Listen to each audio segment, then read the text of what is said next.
Hello students, I am Aditi ma'am and today let's do PYQs of capacitors जो कि इस बार जनवरी में पूछे गए। ये क्वेश्चंस माय डियर्स मुश्किल से ज़्यादा लेंदी थे, तो फिर एक तो सावधानी हटी दुर्घटना घटी हो सकता है, और हमें काम एंड कंपोज्ड है कि फास्ट एंड एफिशिएंट कैलकुलेशन कैसे करना है वो देखते हैं, because J Mains is a game of speed as well as accuracy. अब माय डियर्स यहाँ पहला क्वेश्चन, ये तो सिंपल है जी, आपको सही ऑप्शंस आइडेंटिफाई करने हैं। Effective capacitance of series combination of capacitors is always smaller than smallest capacitance of the capacitor in the combination. Series equivalent ऐसे आता है और इसके लिए बात वैलिड है। यस कि छोटे वाले से भी छोटी वैल्यू आती है, जैसे 3 और 6 अगर सीरीज में आप लोगे तो इक्विवेलेंट 2 आता है, 6 इंटू 3 अपॉन 6 प्लस 3।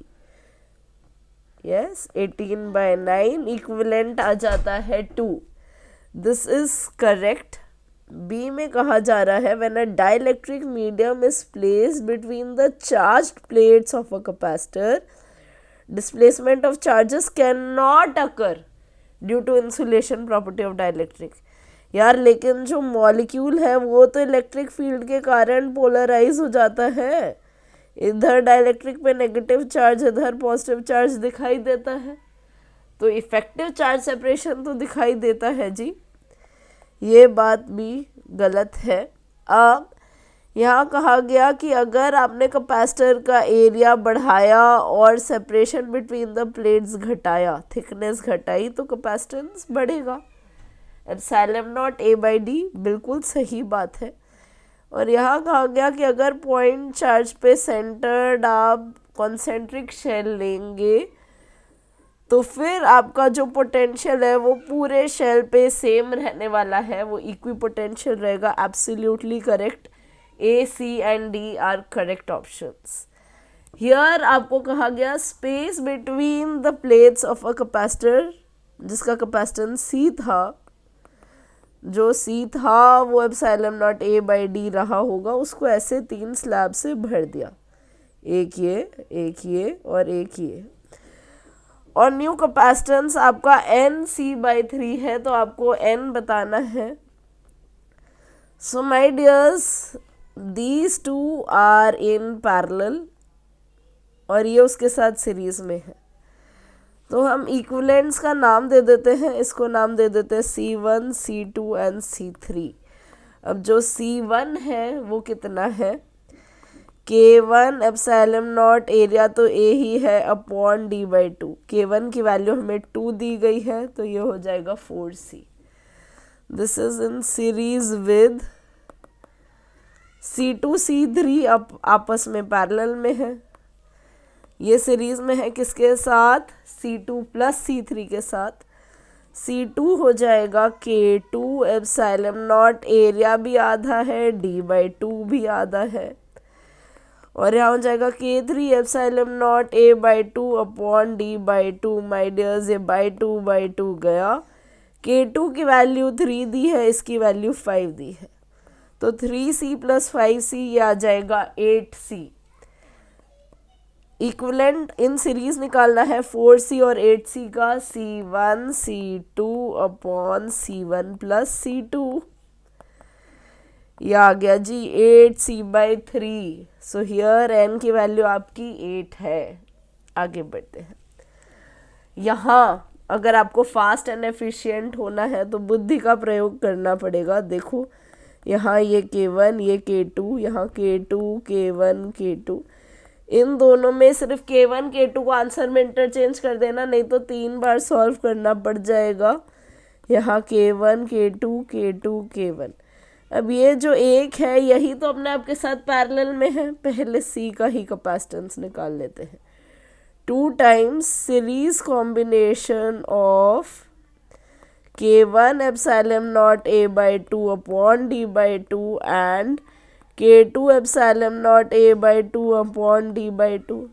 यहाँ भी C को हम कह देते हैं एप्सिलॉन नॉट A/D, तो ये आपको मिल जाएगा 2K1 K2C upon K1 plus K2। अब ए को देखते हैं, देखो ये दोनों पैरेलल में है ना, और उसके साथ वो ये जो बड़ा वाला K1 है वो सीरीज में है। तो ए का कैपेसिटेंस कैसे आएगा my dear friends? It is series combination of K1 epsilon naught, यहाँ प्लेट एरिया पूरा और D आधा है, एंड ये दोनों आपके कैसे हैं? पैरेलल में है। जो यहाँ पोटेंशियल है वही यहाँ पर भी है, एंड यहाँ पर K1 epsilon not A by 2 upon D by 2 plus K2 epsilon not A by 2 upon D by 2. So this will be series combination of 2K1C plus K1 plus K2C. इसका equivalent आपको कैसे मिलेगा? C1 C2 upon C1 plus C2, 2K1 K1 plus K2, एक C ऊपर बचेगा और यहाँ नीचे 2K1 plus K1 plus K2. B के लिए मैंने तुमको चालाकी बताई है, इसको ऐसे कर दो दोस्तों, K1 K2 को बदल दो माय डियर फ्रेंड्स। ये 3K1 है तो यहाँ 3K2 प्लस K1 हो जाएगा।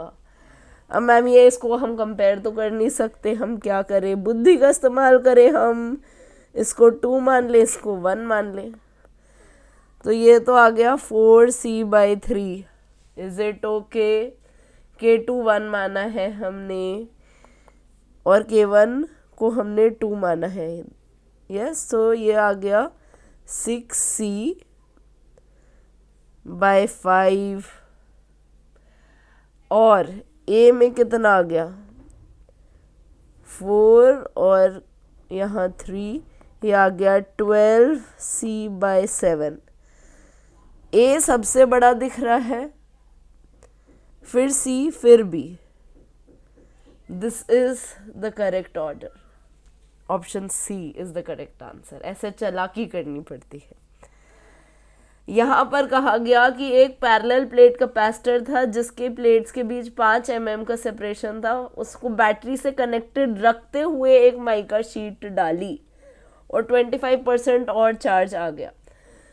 तो दोनों को कंपेयर कर लेते हैं। पहले capacitance epsilon not A by D था, D आपको 5 दिया हुआ है और पहले चार्ज था C नॉट V। अब नया capacitance epsilon not A by D minus T plus T by K से आएगा। 5 में से 2 mm की वो डाली है, 2 बाई K लिखा यहाँ, और यहाँ 3 तो खाली है। नया चार्ज C डैश V से आएगा जो पहले चार्ज का 1.25 टाइम्स है। यहाँ हम वैल्यूज पुट करके सॉल्व कर लेते हैं। Epsilon not A upon 3 plus 2 by K is 1.25, यानी कि 5 by 4 times epsilon not A by 5। ये आपका हो गया कैंसिल, यानी कि 3 प्लस 2 बाई K किसके बराबर है? 4 के बराबर है, यानी कि K2 के बराबर है। यस, यहाँ कहा गया कि पैरेलल प्लेट कैपेसिटर है और जब उसके बीच वैक्यूम था पूरा तो कैपेसिटेंस C था epsilon not A by D। 1/3 जब जगह को K से भर दिया तो फिर नया कैपेसिटेंस कितना हो गया? तो माय डियर्स, अपन को यही यूज़ करना है formula T by K D by 3K। सो हो गया epsilon not A upon 2D by 3 plus D by 3K। यह आ जाएगा आपका 3K upon 2K plus 1 times epsilon not A by D। ये आ गया आपका ऑप्शन D। हियर कहा गया एक कैपेसिटर था जिसका कैपेसिटेंस था उसको पूरा चार्ज किया गया 6 वोल्ट से, दूसरा वाला अनचार्ज था। फिर दोनों को कनेक्ट कर दिया गया आपस में, तो क्यू पे कितना चार्ज आएगा? कंजर्वेशन ऑफ चार्ज से अगर हम देखें, चार्ज सिर्फ रीडिस्ट्रीब्यूट हुआ है।